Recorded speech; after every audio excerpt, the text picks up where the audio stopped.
And Seth Moulton represents the state of Massachusetts. Last month, he said, quote, Donald Trump's minions are paid by the Russian regime. Congressman Moulton joins us tonight. Congressman, thanks a lot for coming on. Thanks, Tucker. So you're one of the first people I thought of when the Trump administration sent those missiles into Syria, into the puppet regime of Vladimir Putin. And I thought, pretty embarrassing moment for you, isn't it?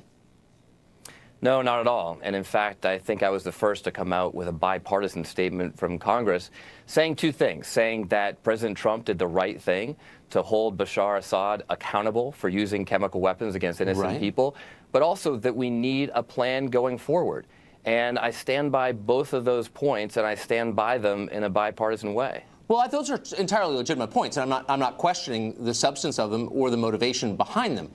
I'm pointing to the statements that you have made for weeks and months preceding that missile strike when you said, for example, there's a lot of evidence that members of this administration are more concerned with Russia's goals than our own. They continually prioritize the desires of the Kremlin.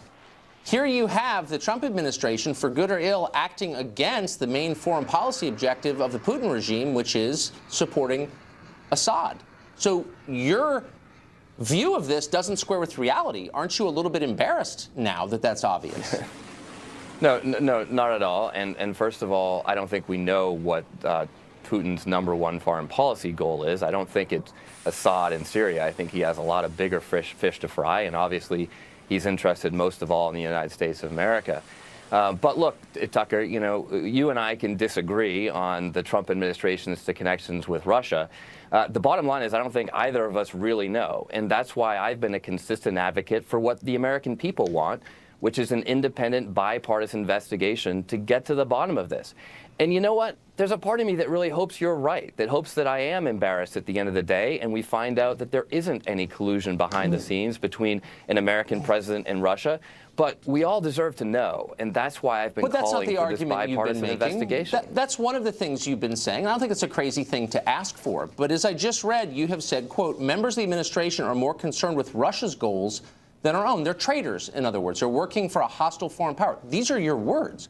They're on your website. I'm not making them up. And I'm just asking you, how does that claim square with what we saw on Thursday night, where we bombed a client state of Russia?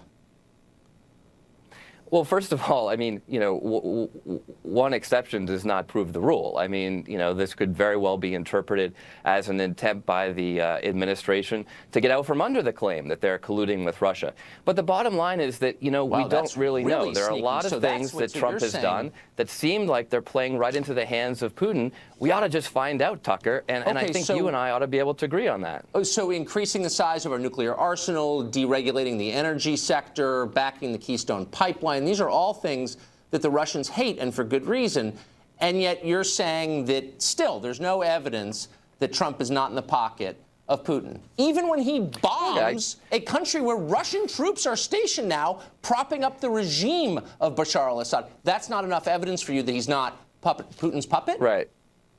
And called the Russians to make sure they got their troops out of the way. I mean, I'm on the Armed Services Committee. He didn't consult with us before doing that, but he did feel it fine to call the Russians. So it's hard to say that he wasn't concerned about the Russian troops. The bottom line is this: I could give you a long list of things that Trump has done I'm sorry, Congressman, with Russia. You just said it. Let me just back you up and get you to explain what you just suggested. Are you saying that this was part of an elaborate ruse, that in fact he was working with the Russians, I think you suggested a minute ago, to divert attention from this diabolical conspiracy you've been alleging, that this was a Potemkin bombing, a fake bombing, designed to fool the rest of us into thinking they're not really in league with each other? No, look, I didn't say it was I confirmed that as an explanation. I said that is a believable, viable explanation, which is no different than what you're saying. I mean, there's a lot of evidence. I mean, we've heard investigation after investigation, uncover stones that have Trump administration officials colluding with contacting intelligence officials with the Russians and then lying about it. I mean, we've heard that with Jared Kushner. We've heard that with Jeff Sessions. We've heard that with a long list. Well, so this conspiracy is a lot deeper than I thought it was. So you're saying, I mean, it's one thing to say, okay, members of the Trump administration met with Russian officials. That kind of thing happens a lot. Maybe it's ominous, maybe it's not. Well, and to lie about it. And that's an important thing. That's fine. No, but you're saying now that the that the military action we just saw on Thursday night may have been coordinated with the Russians to throw sleuths like you off the scent. That appears to be what you're saying. And that just seems like a huge conspiracy to me.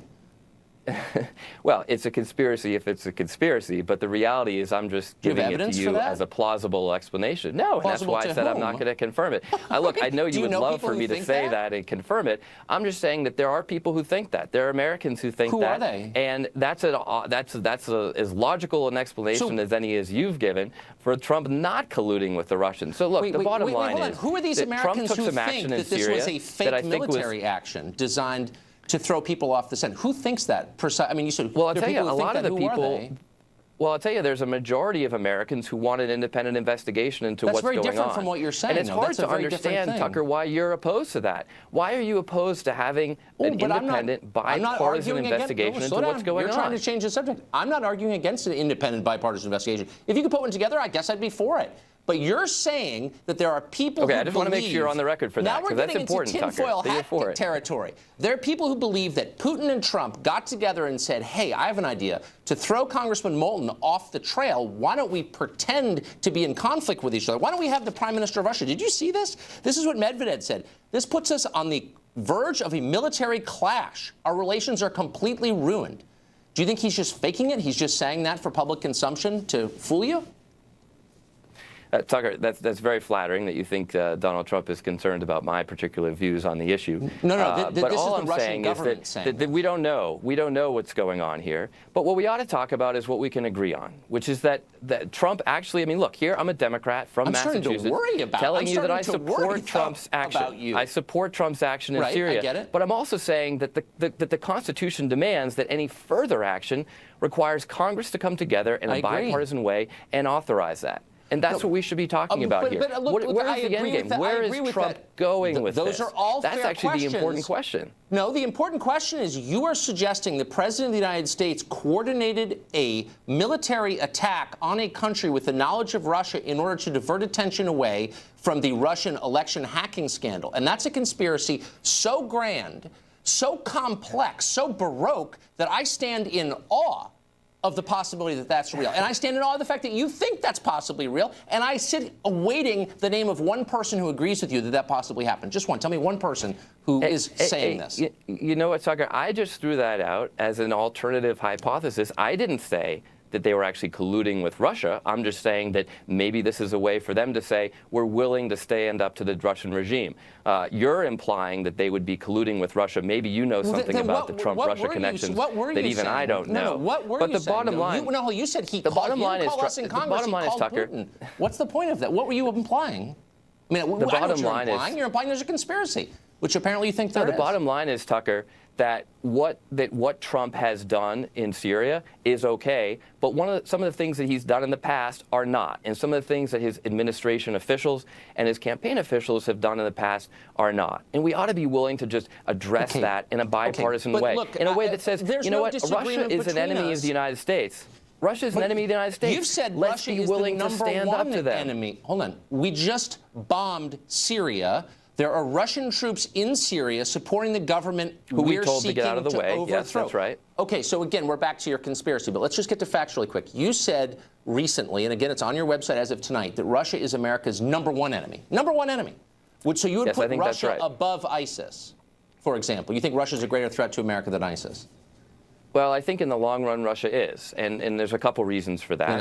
One is that they're very clearly trying to undermine our democracy in ways that ISIS does not have the capability of doing. And the other that, of course, Russia has a nuclear arsenal that is targeted at us at this very moment. And that's why they're dangerous. But it has been targeted at us since 1947. The fact that Russia is an enemy very seriously. Okay. So, but you think... I just want to be totally Russia is in violation of the Intermediate Nuclear Forces Treaty right now, Tucker, and this administration hasn't done anything about it. How do you explain that? Who cares about a nuclear weapons treaty? Okay. I'll tell you, Look, President if Reagan you sure want cares about that. This is I mean, he getting would a be little bit rolling over in his demented, I have grave to if he say. knows that Trump's not standing up to the Russians on this. Right. Look, So the bottom line is that President we ought to be able to Olmert- come together on the fact that Russia is an enemy, you've and we repeated your stand up to talking them. point 9 times, but you haven't answered Well, maybe the you core just don't like question, it, Tucker, which is- but it's not a talking point, it's the reality. I'm agreeing with you, Congressman. That's fine. You just haven't answered why, if the president's doing the bidding of the Russians, our greatest enemy, worse than ISIS, then why is he seeking to expand the American nuclear arsenal? Why is he taking money from domestic programs and putting it toward the Pentagon? Why is he pushing NATO, our NATO partners, to put more into their own defense? Those are not things the Russian government wants. They're the opposite of what the Russian government wants. Contend with the facts and get back to me on how that all squares up. Well, look, you can give plenty of things that you like about what Trump is doing. I don't was even sitting like on the those Armed things. Services Committee. I'm just telling you, Russia doesn't like them. Well, look, I was sitting on the Armed Services Committee a week ago when we had a bipartisan hearing where we talked about the fact that Trump is trying to cut the State Department budget and a lot of programs that are used to counter Russian influence in Eastern Europe. I'm sorry. I think and one of the is things a Republican veteran crazy. stood up and says, look, you hear veterans on both sides of the aisle saying this is not helpful for our national security. So I can give you a long list of things that Trump is doing that are not helpful to our national security either. And you may be right, at least but the I'm here idea that saying there are things he that did one Russia thing right, wants. which is to take this action against Assad when he used my chemical own weapons. view is the And opposite we ought to be is true. supportive This of is that. the one wrong thing, but whatever. Congressman, thanks a lot for coming on and explaining your views. Thanks, I Tucker. appreciate it. We want to give you a brief update on whether foreign countries are sending us their best or, as one former candidate put it, people with a lot of problems. There's been a shift in federal law enforcement over the past decade that few have noticed. In 2004, 57% of federal arrests were of American citizens, while 43% were of non-citizens. In 2014, a decade later, that's the most recent year for which we have full data, the numbers were flipped. Non-citizens were 61% of arrests, while citizens were just 39%. Now, the surge in non-citizen arrests was because, in part, of a big increase of arrests at the border for offenses like human smuggling and unlawful reentry. In fact, there's been an absolute explosion of people who are caught entering the U.S. again and again. It's not just that we become more punitive. More people are coming. In 1992, 690 people were convicted of unlawful entry into this country. In 2014, 16,556 people were convicted, an increase of almost 24 times. And again, not because the Obama administration was a lot tougher, there were just a lot more criminals to arrest. In 73.2% of cases, these people, the ones who got arrested,